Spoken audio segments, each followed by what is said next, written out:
छत्रपती शिवाजी महाराजांचा जन्म 19 फेब्रुवारी 1630 रोजी शिवनेरी किल्ल्यावर राजमाता जिजाऊ आणि महाबली शहाजीराजे भोसले यांच्या घरी झाला।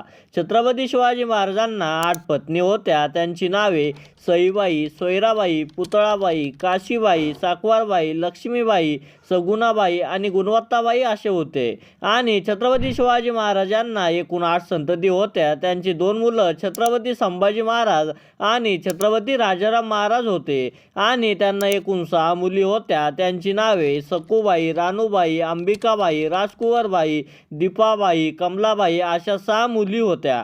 छत्रपती शिवाजी महाराजांनी मुघल, आदिलशाही, कुतुबशाही, निजामशाही, इंग्रज, पोर्तुगीज आणि जंजीराच्या सिद्धी यांच्याशी प्रदीर्घ संघर्ष करून विजय मिळवला आणि स्वतंत्र मराठा साम्राज्य स्थापन केले। 6 जून 1674 रोजी छत्रपती शिवाजी महाराज यांचा राज्याभिषेक झाला आणि ते सार्वभौम सम्राट बनले। छत्रपती शिवाजी महाराज यांचे निधन 3 एप्रिल 1680 रोजी 50 वर्षाच्या वयात रायगड किल्ल्यावर झाले।